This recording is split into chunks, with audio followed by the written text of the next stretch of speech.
ভোটে হেরে এবার বঙ্গ বিজেপিকে নিশানা করেছেন দিলীপ ঘোষ। তিনি সরাসরি ষড়যন্ত্র আর ইঙ্গিত দিচ্ছেন। তিনি বলছেন যে মেদিনীপুরে 1 লক্ষ ভোটে জেতার মতন পরিস্থিতি ছিল, তাহলে হঠাৎ মেদিনীপুর থেকে কেন্দ্র বদল করে কেন বর্ধমান দুর্গাপুরে করা হলো, জেতানোর জন্য নাকি হারানোর জন্য, সে বিষয়ে কিছু বলতে পারবো না।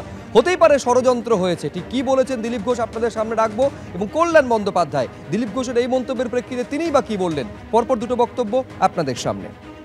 आप मेदिनीपुर पे रहते तो वो सीट क्या आपके पास रहती? रहना चाहिए था। मैं तो 1 लाख से ऊपर जीतने वाला था, उसकी पूरी तैयारी थी।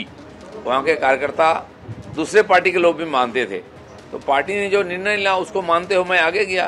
तो मुझे लगा कि दोनों तरफ नुकसान हुआ, क्यों हुआ वो भी देखना पड़ेगा।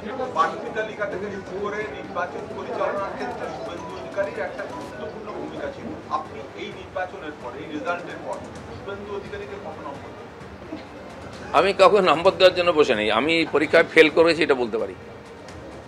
আপনার কাছ থেকে একে সব পদ নিয়ে নেওয়া হলো, এখন সাংসদ পদটাও গেল, এখন কি রকম লাগছে জিজ্ঞেস করব না। আমি খালি হাতে এসেছিলাম পার্টিতে, এখন আবার খালি হাত হয়ে গেছি। এটা একটা চক্র পুরো হয়ে গেছে, দেখা যাক, 10 বছর হয়ে গেছে।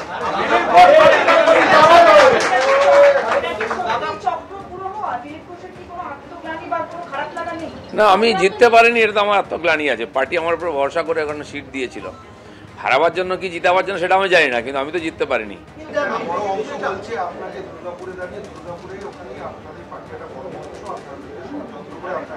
সেটাও হতে পারে, নাহলে খারাপ হলো কোনো রেজাল্ট, সেটা এখনো আমরা আমাদের কাছে তথ্য প্রমাণ আসেনি, আমরাও খোঁজবিন করছি, বেরোবে সব। দিলীপ ঘোষ ভারতীয় জনতা পার্টির একদম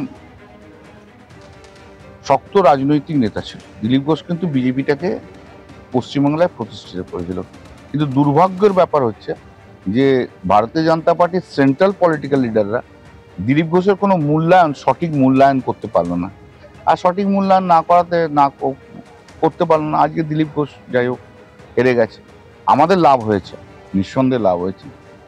আমি মনে করি যে আমি সবসময় বলতাম, এর আগেও বলেছিলাম, মানে এর আগের লোকসভাতে বিজেপির অনেক নেতা ফেতা আমাকে যখন জিজ্ঞেস করতো, আমি বলতাম দিলীপ ঘোষ হচ্ছে আসলে বিজেপির লোক, দিলীপ ঘোষই মাটি তৈরি করেছে। তো সেই দিলীপ ঘোষের মতো মানুষকে যখন এরা মূল্যায়ন করতে পারেনি, তার মূল্য ওদের দিতে হয়েছে।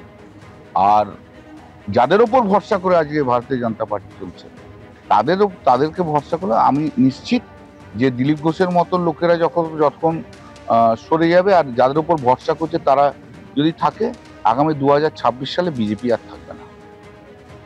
আত্মবিশ্লেষণের সময় এসেছে, বুথ ধরে ধরে হারের পর্যালোচনা করতে হবে, বলছেন হুগলি লোকসভা কেন্দ্রের পরাজিত বিজেপি প্রার্থী লকেট চট্টোপাধ্যায়।